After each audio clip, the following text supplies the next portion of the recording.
what you're just sharing, it reminds me of some voice messages that we exchanged. Somehow, like in the voice message, there was the difference between drama and suffering. Yeah. And now it's a bit like the difference between fog and collapse. Exactly. Because I think I thought until now that being in the fog is already a sign of collapse.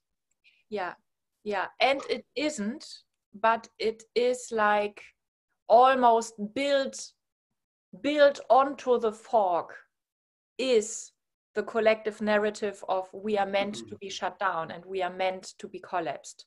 So that is why there is this huge danger of staying to the purity of the vastness, the purity of the dissolution, the purity of the fog.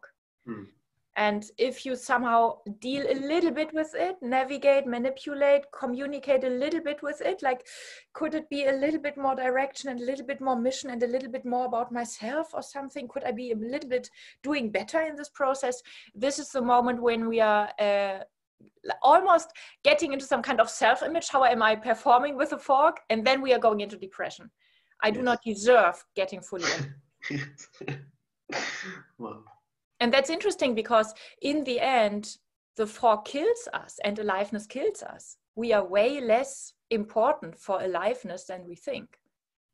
It's not our aliveness or party performance. It's really something of stop finding your life's mission because life is flowing through you like an ocean. Like you are in danger with your own power inside. And it's not about, I'm so alive. So yeah, when you want to perform well with the fog, we fail because we entered a game with it, and we played with the wrong fire, basically. Yes, and we try to control it. Exactly. It's me who wants to be alive. But there is a point, the better I'm doing the homework, and this man is obviously doing it great, there is a point where I have to let go of either aliveness or me. And then it's so humiliating that I'm just, but yeah, having this wave after wave of life force is on the other side, of course, more direction and at the same time not needing a direction. And I think the two of us also talked a lot about the men's movement and mission and purpose and there is something in this masculine energy and purity that is pure. And there is something that's just running away from, we have nothing under control. And we feel ashamed for just being.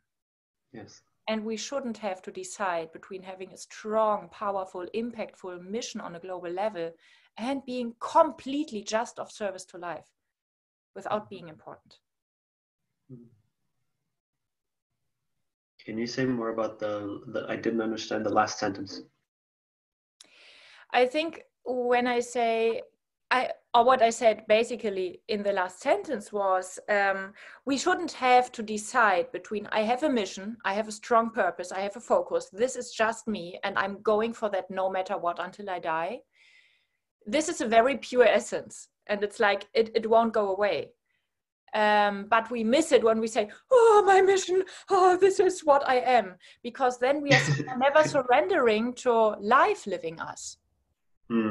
And life living me is not, oh, now I stop the Zoom calls, I stop the output. It's maybe quite the opposite. It's my life puts me in front of a camera together with David in order to jam on collective and individual shadows, like and doing expeditions there. But that's so much more me and you surrendering or men around surrendering to their inner power of longing for aliveness than of saying, I deserve a better world, so give me some tools that finally work. It's like we go into the race like that, but we won't finish the race like that. At least we won't win it like that. We enter as the winners because we are humble. The race teaches us how to run. In the beginning, we are just fumbling around. And this kind of, it should be about me, is the first thing that has to break. And there is a fog, because then it's like, it's not your mission. It's just that you are free to be alive or not. So just choose.